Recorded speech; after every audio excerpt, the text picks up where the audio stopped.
hay un colega del otro lado de la línea que es Pablo Stefanoni, quien es periodista y economista de la Universidad de Buenos Aires, que actualmente es jefe de redacción de la revista Nueva Sociedad y colaborador de Le Monde Diplomatique, edición Cono Sur.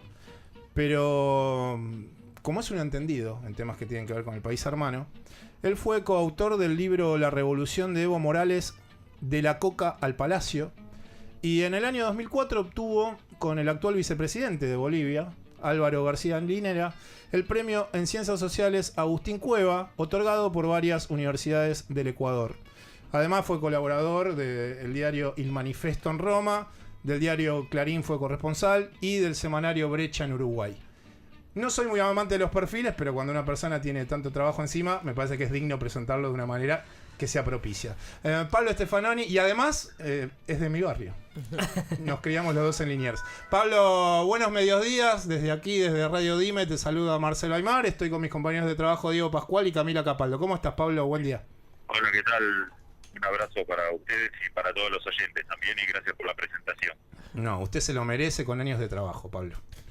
Quería tratar de... Hay dos temas centrales que me parecen importantes tratar de analizar contigo, pero voy a elegir el primero, que tal vez es mucho más amplio, para después meternos en el caso boliviano, que tiene que ver con este retroceso de gobiernos que en algunos lados, o para alguna prensa más bien de centro derecha, se lo indica como gobiernos populistas, y que para otro tipo de análisis son gobiernos nacionales y populares. Este retroceso, que además, bueno, ayer es la noticia de Lula, ¿no?, que fue convocado a declarar por la causa de Petrolao, y bueno, lo que ha sucedido en la República Argentina con la asunción del presidente Macri y otros procesos que también en América Latina están sucediendo. ¿Cuál es la lectura que haces? Está bien, cada país tiene sus singularidades, pero ¿cuáles crees que son los motivos por los cuales la izquierda está retrocediendo a nivel eleccionario dentro del continente americano o suramericano? Bueno, quizás, como decías, creo que es una combinación de tendencias generales y tendencias nacionales. Así fue también cuando las izquierdas llegaron a los gobiernos, donde en distintos contextos nacionales surgieron experiencias de izquierda distintas o nacional populares que fueron ganando las elecciones por razones coyunturales de los países, pero también porque se iba generando un clima general. Lo que habría que tratar de pensar ahora es si se está generando un clima general de fin de ciclo, de algún modo, de estas experiencias. Creo que todavía eso no está completamente claro, pero sí ya empezamos a ver derrotas electorales, problemas como los que señalás. Creo que quizás un problema de las experiencias nacional populares o de izquierda es no pensar más bien la posibilidad de perder alguna vez las elecciones, ¿no? O sea, había, de algún modo, algunas de estas experiencias no implican la idea de poder volver a hacer oposición en algún momento. Y creo que hay algo medio básico que si se dan procesos de cambio vía electorales y no vía revoluciones al viejo estilo, donde bueno se estructuraba un nuevo régimen, bueno o malo, pero que era perdurable en el tiempo, en este caso depende de ganar elecciones, y eso es mucho más, inciden mucho más factores coyunturales, desgastes, etcétera. Y me parece que después de 10 o 15 años que este proceso está en vigencia, esas banderas del cambio que fueron una especie de combustible para la que las izquierdas se afianzaran con tanta fuerza en muchos países en el gobierno y ganaron durante una década de elección tras elección, esas banderas del cambio ya no están solo en manos de la izquierda, y en algunos países ya no lo están más, porque emergieron nuevas derechas o nuevas oposiciones que ya son el cambio, objetivamente, en el sentido de que son el cambio respecto a lo que hay, lo cual no quiere decir que sea bueno, pero siempre el que en política levanta la idea del cambio después de gobiernos que son muy largos tiene una pequeña ventaja o una gran ventaja, y me parece que eso está sucediendo. O sea, los liderazgos, hay dificultad para recambiar liderazgos, incluso en los países que se recambiaron como Chile y Brasil, volvieron después antiguos presidentes. Entonces me parece que está pasando eso, ¿no? Sí, y a veces se me ocurre pensar en la idea que la construcción política de los movimientos nacionales y populares tiene mucho que ver con la figura del líder, y eso termina siendo en el desarrollo de la administración de estos gobiernos como su talón de Aquiles, porque por ejemplo después no encuentran otra renovación del líder, porque durante el funcionamiento del líder que está a cargo de la administración no se ocupan mucho por dejar una persona que secunde la idea y siga su liderazgo. Se me ocurre esto por el caso de Dilma y de Lula, ¿no? O por el caso de Maduro y Chávez. O mismo Cristina, que terminó en una idea que tuvo que ver con la elección de Daniel Scioli, cuando tal vez no hubo un tiempo para elegir a otro líder por esa lógica que te estaba explicando. No sé qué opinión tenés sobre esto. Sí, hay que decir, es cierto que construir liderazgos es una tarea muy larga, entonces no siempre se puede crear un líder así por decisión, ¿no? Evo Morales es un líder porque se creó en procesos de lucha, de resistencia, se fue generando a través de muchos años. Lula da Silva se volvió un líder mítico a partir de su actividad sindical y política con los obreros metalúrgicos. Ahí tienen razón en parte algunos defensores de este tipo de liderazgos que dicen, bueno, estos líderes no se crean tan fácilmente, no son producto de procesos históricos. Eso es cierto. Ahora, como vos decís, existe ese problema, y yo le agregaría otro problema, que no solo hay un problema de sucesión con estos liderazgos, sino que en los casos de liderazgos más nacional populares es un problema de funcionamiento también. Parte de los problemas de Venezuela, económicos, institucionales, tienen que ver con esa concentración del poder tan excesiva en ciertas figuras que impidió construir una institucionalidad un poco más eficiente y que permita un funcionamiento económico, social mejor, ¿no?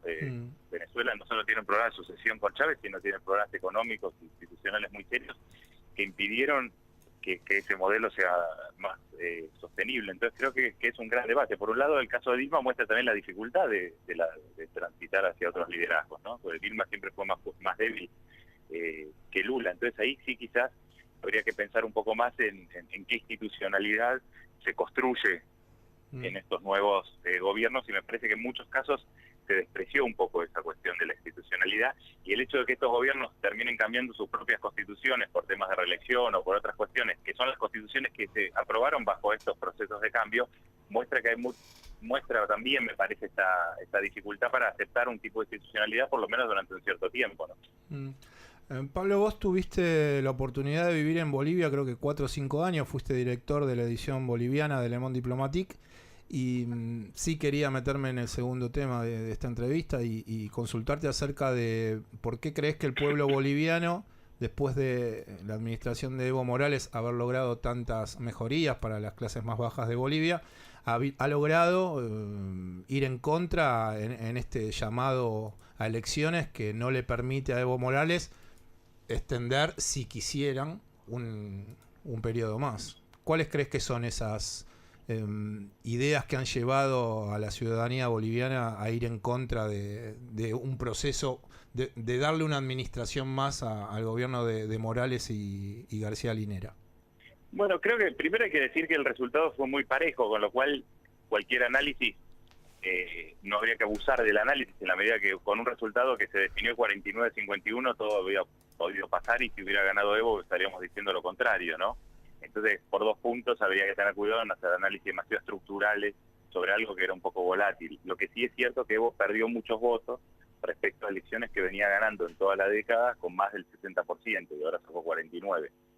La posibilidad de reelección, no él, pero bueno, estaba asociado a él.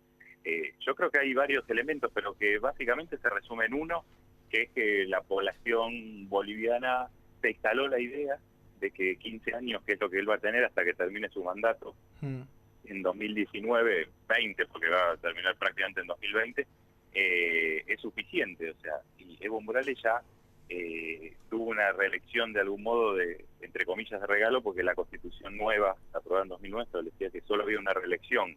Él tuvo 2 porque se consideró que el primer periodo no contó. Entonces, claro. De algún modo ya había la idea, primero que ya tuvo una más de lo que tocaba, digamos. Claro, porque en ese periodo es cuando reformula la Constitución.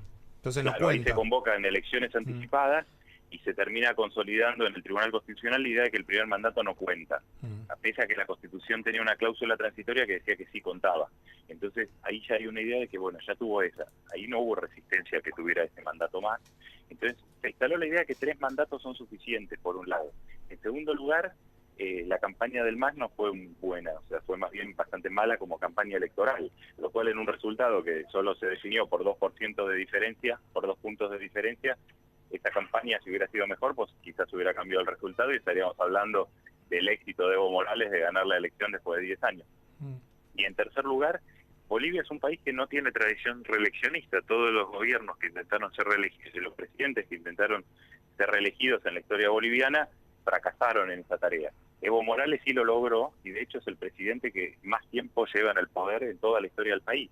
Hace poco, este año, le ganó a Andrés de Santa Cruz, que fue el fundador de Bolivia. Entonces, estos 10 años es mucho en Bolivia, o sea, poniéndolo en el contexto histórico, es mucho, o sea, es el que más duró. Claro. Entonces mucha gente consideró que eso es suficiente y que en todo caso este gobierno, lo paradójico es que mucha gente que votó que no, cree que el de Evo Morales no tumba al gobierno, sobre todo en el área económica, por ejemplo. Pero sí se empezó a instalar la idea de que hay una especie de nueva élite, de que los casos de corrupción que se empezaron a los que hay, se empezaron a discutir más que antes, entonces empezó a haber una especie de cansancio, de contexto en el cual el no empezó a articular gente que en algún momento votó por Evo Morales, claramente más del 10 puntos de los votos del no, es gente que en algún momento votó por Evo Morales, pero que considera hoy que no tendría que ser reelegido, ¿no? Pablo, buenos días. Camila Capaldo te saluda. Hola, ¿qué tal? Buenos días. En todo este contexto político, ¿cómo se genera la vida cotidiana allí en Bolivia? ¿Cómo se maneja la gente? ¿En qué sentido, perdón? ¿Por este resultado? Sí, por todos los cambios que se están realizando, por estos nuevos pensamientos. Quizás hoy aquí en la Argentina con un nuevo gobierno, quizás la gente tiene más cuidado con los gastos, tiene más cuidado con la inflación. Allí en Bolivia, ¿cómo se vive este contexto político? Bueno, Bolivia es un país que depende mucho de las materias primas, del gas, de la minería y de la soja. En ese sentido, hay la sensación de que en algún momento va a llegar una situación de restricción económica, porque los precios de todos esos productos vienen bajando. Es cierto que el precio del gas no depende directamente del petróleo, pero sí depende, porque hay una asociación ahí. Entonces, Bolivia ya está recibiendo menos dinero. La política de Evo Morales, a diferencia de la política de Venezuela o de otros países de este bloque de izquierda, fue juntar muchas reservas. Y tiene unos 15.000 millones de reservas internacionales, que es la mitad del PBI boliviano, es un montón de plata, y esto le da un cierto blindaje, con lo cual para la gente común todavía la crisis o la sensación de restricción económica por estos precios no bajó, pero posiblemente hay la sensación de que en algún momento esta bonanza que vivió Bolivia se va a acabar. El de Evo Morales fue el gobierno más exitoso económicamente de la historia, en el sentido de lo que se invirtió como gasto público, gasto social. Después se puede discutir si eso se invirtió bien o mal, pero se invirtió mucho dinero. Y en segundo lugar, un cambio muy importante de estos 10 años fue la igualdad en un país donde los sectores indígenas y campesinos siempre fueron excluidos o se sentían en una situación de como no ciudadanos plenos, ¿no?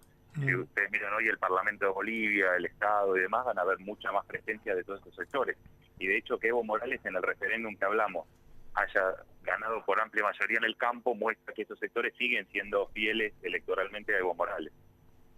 Pablo, buenos días. Diego Pascual te saluda. Hola, ¿qué tal? Buenos días. Todo bien. ¿Cómo vivieron la llamada guerra sucia, por así decirlo, que le destaparon el caso del amante de Evo, después también que incendiaron, si no me equivoco, la alcaldía de La Paz, antes del referéndum? Sí, bueno, el referéndum fue un referéndum, quizás mi opinión personal es que este referéndum ya de algún modo fue un error desde el comienzo, o sea, porque se convoca solo un año después del triunfo electoral de Evo Morales, con 61% de los votos contra 20 y pico de la oposición. Un año después ya se convoca. Eso es parte del rechazo un poco popular a decir, bueno, recién ganó las elecciones y ya está pensando en el 2020, ¿no? Claro. En ese contexto fue una campaña un poco más complicada que otras. Sale este caso que es un caso un poco complicado, pero que básicamente se trata de una ex novia, de una ex pareja. Evo Morales es soltero, de él, con la cual tuvo un hijo en el 2007. Esa chica bastante joven, hoy tiene unos 28 años, se volvió en el 2013, o sea, 8 años después de eso, gerente de una empresa china que recibió muchos contratos del Estado, unos contratos por $500 millones, muchos de ellos sin licitación. Entonces ahí salió una denuncia periodística de un periodista de Santa Cruz que denunció eso como un posible tráfico de influencia. Entonces esa es la primera vez que un caso, no de corrupción, pero que puede implicar algún tipo de corrupción o tráfico de influencias, toca personalmente a Evo Morales. Hasta ahora nunca había ocurrido eso, ¿no? Entonces eso tiñó la campaña electoral porque la denuncia salió 20 días antes de la elección y todavía se está hablando de eso, porque además hay toda una discusión porque Evo Morales dijo que ese niño que tuvo con Gabriela Zapata murió, después salió una tía de ella que decir que no murió, después ella fue detenida por tráfico de influencias y después del referéndum. Entonces es un caso bastante enredado que se volvió una especie de telenovela que perjudica mucho al gobierno hoy. Lo de la alcaldía del Alto es una cuestión que tiene que ver más con la política local, pero que ahí fueron acusados, incluso detenido un sindicalista cercano al gobierno, con lo cual también se complicó la cosa, porque el Alto es una ciudad gobernada por la oposición ahora, pero que a su vez Evo Morales tiene ahí su principal base social. Entonces es un lugar complicado, porque la gente votó a la oposición para un gobierno local, pero vota a Evo para el gobierno nacional, y ese incendio de la alcaldía terminó perjudicando mucho al gobierno también. Entonces sí fue una campaña complicada, donde hubo guerra sucia, sin duda, bueno, o denuncias, no sé si guerra sucia, pero este es un caso, en todo caso, de una denuncia, y sobre todo fue una campaña donde, que me parece importante el dato, que es la primera campaña en Bolivia donde las redes sociales tienen un rol fundamental. De hecho, Evo Morales hizo un discurso ante los campesinos donde dijo, no nos dimos cuenta de que por ahí estaba pasando el no, digamos, la fuerza del no. Claro, porque tal vez fue... nosotros hacíamos actos, ahí estamos perdiendo la pelea. Claro, porque tal vez fue como esa bonanza económica que ha generado en las clases medias tener acceso a cierta tecnología que antes era impensado para estos movimientos populares y nacionales. Sí, sin duda. Bolivia en estos años vivió un contexto económico que permitió una modernización del país y una expansión del mercado. O sea, ahí hay una paradoja, de algún modo, que es la paradoja de estos gobiernos, que mientras tienen un discurso más bien anticapitalista, su propia lógica de modernización, construcción de mercado interno, aumento de los ingresos, hace que emerjan sectores económicos que viven un poco mejor que antes y que acceden a otro tipo de servicios, ¿no? Y en este caso a las redes sociales, Bolivia de algún modo entra en una lógica más global, y ahí la reacción del gobierno no es la mejor, decir, bueno, hay que regular eso, ahí perdimos, el imperio se cuela por ahí.